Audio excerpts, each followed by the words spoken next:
আমার নাম অনিমেষ।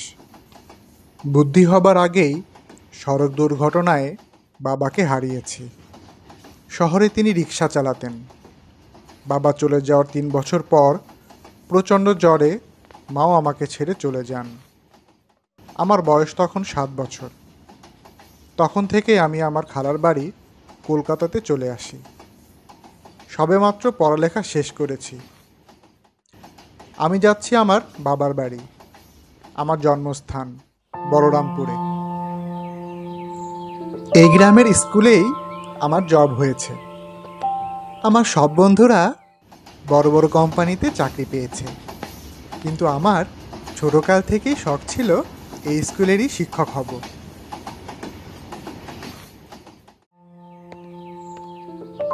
স্টেশন থেকে বেরিয়ে দেখলাম বাহিরে কয়েকজন রিক্সা নিয়ে দাঁড়িয়ে আছে।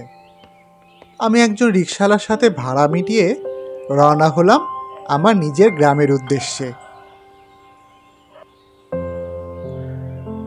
গ্রাম থেকে যারা শহরে বসতি নিয়েছে তাদের মিস করার মতো একটি জিনিসই থাকে, সেটি হলো গ্রামের সৌন্দর্য। অপরূপ সৌন্দর্যের এই লীলাভূমির দৃশ্য শুধু গ্রামেতেই চোখে পড়ে। পাখির কোলাহল কানে আসলেই যেন মনের হাজারো কষ্টগুলো ধুয়ে মুছে পরিচ্ছন্ন হয়ে ওঠে।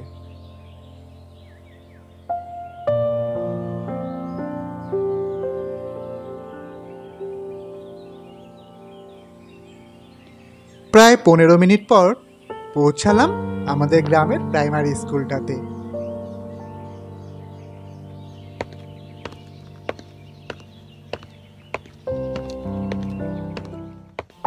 অনিমেষ বাবু, আপনি যে এখানে এসেছেন এটি আমাদের জন্য অনেক বড় সৌভাগ্যের ব্যাপার। আপনার মতো একজন ব্রিলিয়ান্ট শিক্ষক আমাদের স্কুলে নিতান্তই প্রয়োজন ছিল। তা কোথায় থাকবেন তা কি কিছু ভেবেছেন? স্যার, জমিদার বাড়ির পেছনে আমাদের একটি পুরনো বাড়ি আছে। ভাবছিলাম কিছুটা মেরামত করে ওখানেই থাকব। বাহ, তাহলে তো বেশ। বাড়িটি স্কুল থেকে খুব একটা কাছেই হবে, কি বলেন অনিমেষ বাবু? জি স্যার। তাহলে কাল থেকে চলে আসুন, কি বলেন? ঠিক আছে স্যার, তাহলে কাল সকালে দেখা হচ্ছে। এই বলে আমি সেখান থেকে চলে এলাম। ঠিক জমিদার বাড়ির উপর দিয়ে আমার বাড়ি যেতে হতো। অতীতে আমার বাড়ির আশেপাশে আরও 3-4টে পরিবারের বসতি ছিল। শুনেছি কোনো একটি কারণে তারা জমিদার বাড়ির পেছনে আর থাকে না। আমার খালামণি বলেছিল জমিদার বাড়িটি নাকি খুব একটা সুবিধাজনক নয়, কিন্তু আমি বিজ্ঞানের ছাত্র ছিলাম, এসব বিশ্বাস করা আমার বিজ্ঞানে নাই। জমিদার বাড়িটি দেখে আমার পুরনো সব কথা মনে পড়তে লাগলো। বাকি পথ জমিদার বাড়ির কথা ভাবতে ভাবতে কখন যে বাড়ি চলে এলাম তা টেরই পেলাম না।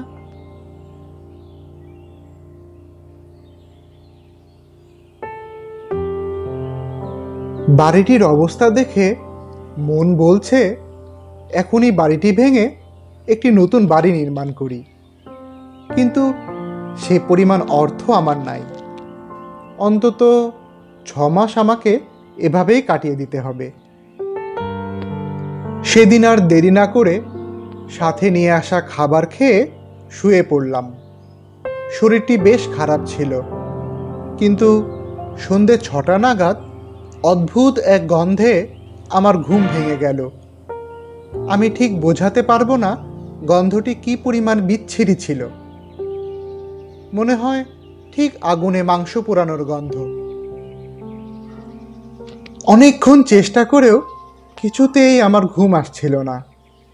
ভেবে বসলাম স্কুলের মোড়ে গিয়ে 1 কাপ চা হলে মন্দ হয় না। আমি আর দেরি না করে স্কুলের মোড়ের উদ্দেশ্যে রওনা হলাম।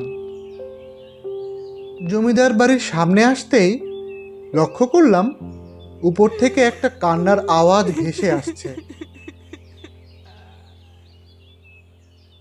রাত বলে আমি আর তেমন গুরুত্ব দিলাম না।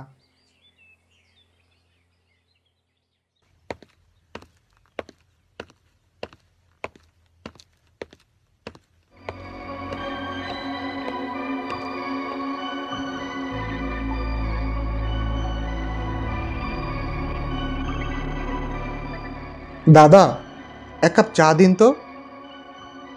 আচ্ছা দাদা, কিছু মনে না করলে একটা প্রশ্ন করতাম। জি বলুন। আচ্ছা, এই গ্রামের জমিদার বাড়ির পেছনে যে বাড়িগুলো আছে সেগুলো এখন ফাঁকা পড়ে আছে কেন? তা অনেক কথা বাবু। তো আপনাকে এই গ্রামে নতুন দেখছি মনে হয়। আগে, আমার নাম অনিমেষ। আমি এই প্রাইমারি স্কুলের নতুন শিক্ষক। ওই দেখো, আমাকে মাফ করবেন স্যার, আমি আপনাকে চিনতে পারিনি। না না, ঠিক আছে, কোনো ব্যাপার না। আচ্ছা, আমি জমিদার বাড়ির পথ দিয়ে আসার সময় একটা মেয়ের কান্নার আওয়াজ পেলাম। স্যার, আপনার কাছে আমার একটাই অনুরোধ, কোনোদিন এসব কাউকে বলবেন না স্যার, আপনার ক্ষতি হবে। জমিদার বাড়িতে খারাপ আত্মা ঘোরাফেরা করে, অনেকেই তাকে দেখেছে, কিন্তু যারাই সেই আত্মার সম্পর্কে বলতে যায় তারই অনেক বড় ক্ষতি হয়। স্যার, আমাকে ক্ষমা করবেন, আমি এর থেকে আর বেশি আপনাকে বলতে পারবো না। শুধু মনে রাখবেন, ওইখানে যাই দেখবেন না কেন, না দেখার ভান করে চলে যাবেন। আর যত তাড়াতাড়ি সম্ভব জমিদার বাড়ির আশপাশ থেকে চলে আসুন। আমি আর কোনো কিছু না বলে সোজা বাড়ি চলে এলাম।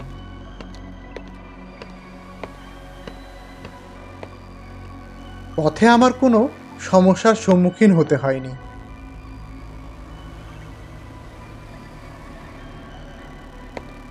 পরের দিন আমি স্কুল শেষ করে বাড়ি ফিরছিলাম। জমিদার বাড়ির সামনে এসে যা দেখলাম তা দেখার জন্যে আমি একদমই প্রস্তুত ছিলাম না। আমি দেখলাম জমিদার বাড়ির ভেতরে দাউ দাউ করে আগুন জ্বলছে। উপর থেকে একটা মেয়ের আর্তনাদ ভেসে আসছে। ভেবেছিলাম কোনো মেয়ের শরীরে হয়তো আগুন লেগেছে। আমি আর কিছু না ভেবে মেয়েটিকে বাঁচানোর জন্য জমিদার বাড়ির ভেতরে ঢুকলাম। ভেতরে ঢুকতেই আমার শরীরের উপর দিয়ে যেন এক প্রকার গরম বাতাস বয়ে গেল। হঠাৎ কালো মেঘ ছেয়ে গেল। আমি দোতলায় উঠে দেখলাম কোনো আগুন লাগার চিহ্ন মাত্র নেই। সঙ্গে সঙ্গে নিচে নামার দরজাটি বন্ধ হয়ে গেল। ঠিক তখনই একটা রুম থেকে কান্নার আওয়াজ ভেসে আসছে। আমি আর দেরি না করে সেই রুমে গিয়ে দেখলাম একটা কুমারী মেয়ে ঘরের এক কোণায় মুখ লুকিয়ে কান্না করছে। আমি রুমে ঢুকতেই রুমের দরজাটি বন্ধ হয়ে গেল। কে তুমি? কাঁদছো কেন? আমি কিভাবে তোমাকে সাহায্য করতে পারি?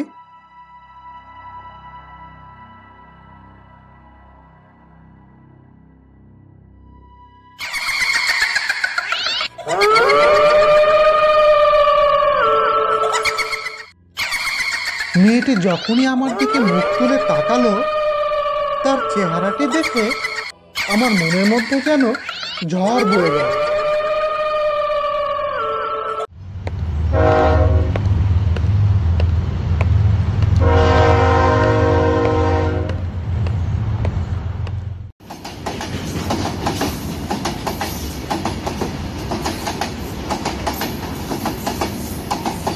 আমার নাম অনিমেষ। কলকাতার এক বেসরকারি ব্যাংকে অ্যাকাউন্টেন্টের দায়িত্ব পালন করছি। আমি এখন মুকুন্দপুর গ্রামে যাচ্ছি, যেখানে আমার জন্মস্থান, অর্থাৎ নিজ গ্রামে। খুব ছোটবেলায় মাকে হারিয়েছি। চাকরি জীবনটা 6 বছর হলেও কলকাতায় ব্যাচেলর জীবনটা কেটেছে অনেক কষ্টে। তাই বাবার সিদ্ধান্তে দিন আষ্টেক পর বিয়ের পিঁড়িতে বসতে যাচ্ছি। মেয়েটি আর কেউ নয়, বরং আমার বাবার বন্ধু নির্মল কাকার মেয়ে। অফিস শেষ করে ট্রেন ধরতে অনেক দেরি হয়ে গেল। প্রায় সন্ধে 7টা নাগাদ আমি পৌঁছে গেলাম ভ্রমরপুর স্টেশনে।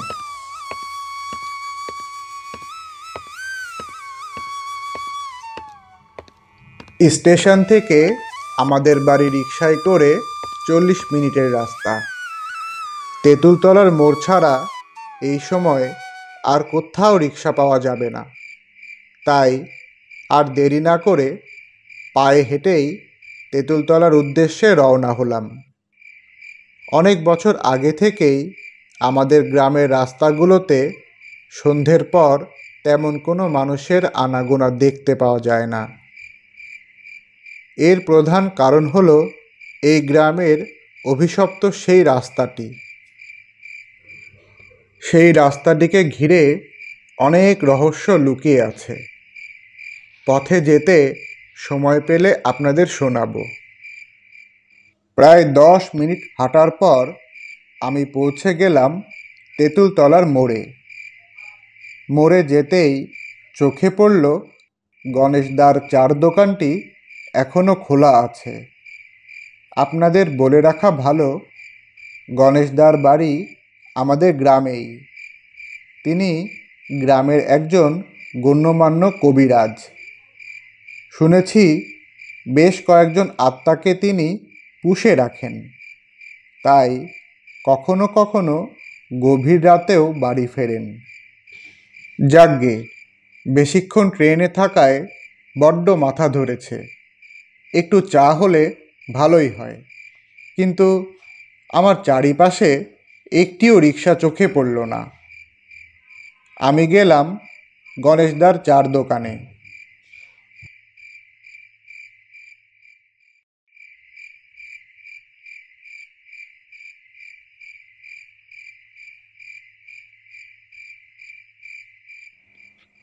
কি গণেশদা, কেমন আছো? আমাদের অনিমেষ বাবু যে। এত রাতে তুমি এখানে কেন বাবু? অফিস শেষ করে আসতে আসতে একটু দেরি হয়ে গেল। তো দাও দেখি তোমার স্পেশাল চা, মাথাটা রিল্যাক্স করে নেই। আচ্ছা বাবু, এক্ষুনি দিচ্ছি। গণেশদা, আজকে কোনো গাড়ি ঘোড়া পাবো না নাকি? কাউকেই তো চোখে পড়ছে না। বাবু, আজ অমাবস্যার রাত, আজ আর কাউকেই পাবেন না বাবু। এ এ এ কি বলছো গণেশদা? তাহলে আমি এখন বাড়ি যাব কিভাবে? আজ তো নির্ঘাত মারা পড়ব। এত দূর পথ কিভাবে পাড়ি দিব? আপনি চিন্তা করবেন না বাবু, আমিও এখন বাড়ি যাব। মেঠো পথ দিয়ে এই রাস্তায় আপনার বাড়ি প্রায় 15 মিনিট হবে। আমি প্রতিদিন এই পথ দিয়েই যাওয়া আসা করি। কিন্তু মেঠো পথের রাস্তাটি তো অনেক ভয়ঙ্কর।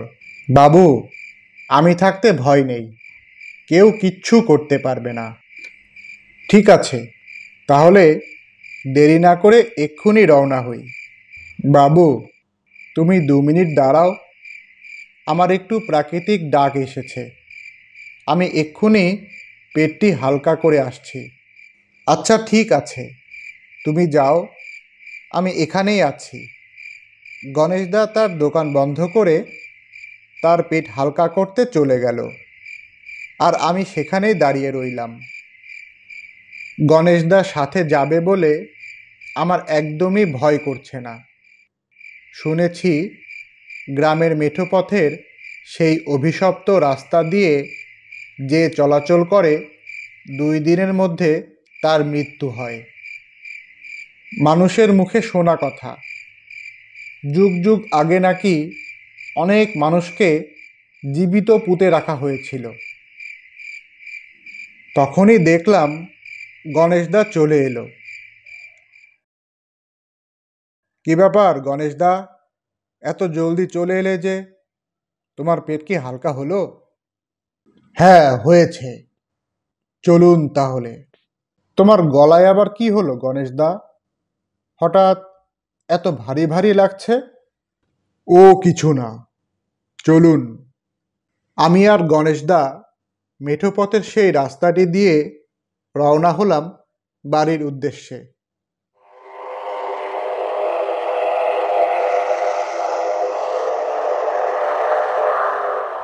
কি ব্যাপার, অনিমেষবাবু আবার কোথায় গেল? এখানেই তো ছিল। অনিমেষবাবু, অনিমেষবাবু।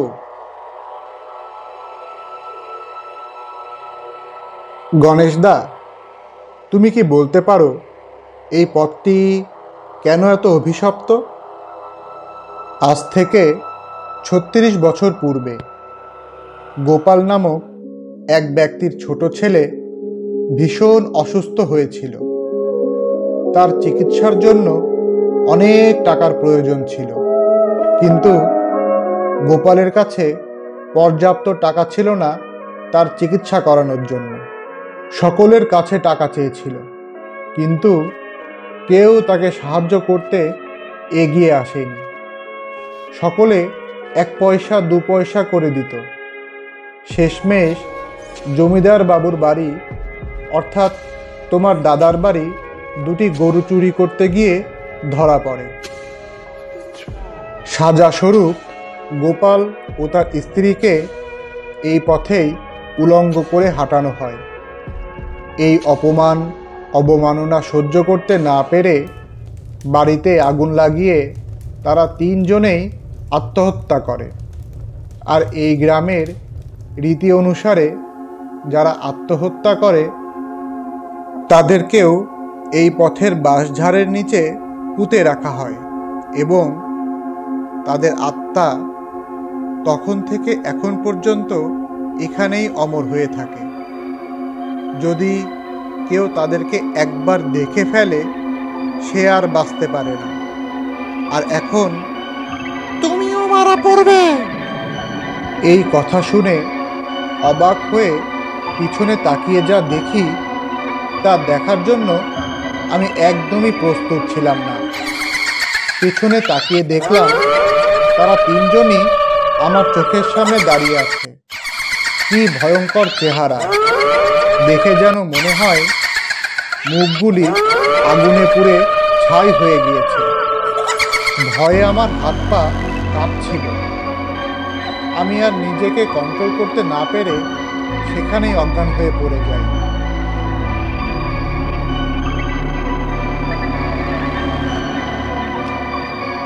এদিকে গণেশ অনিমেষকে খুঁজতে খুঁজতে এ পথে এসে দেখল পথের মাঝখানে অনিমেষ পড়ে আছে। গণেশ আর দেরি না করে তাকে সঙ্গে সঙ্গে বাড়ি নিয়ে এলো। সকালে জ্ঞান ফেরার পর অনিমেষের আর কিছুই মনে নেই। ঘটনার ঠিক ৬ দিন পর অনিমেষ প্রচণ্ড জ্বরে মারা যায়।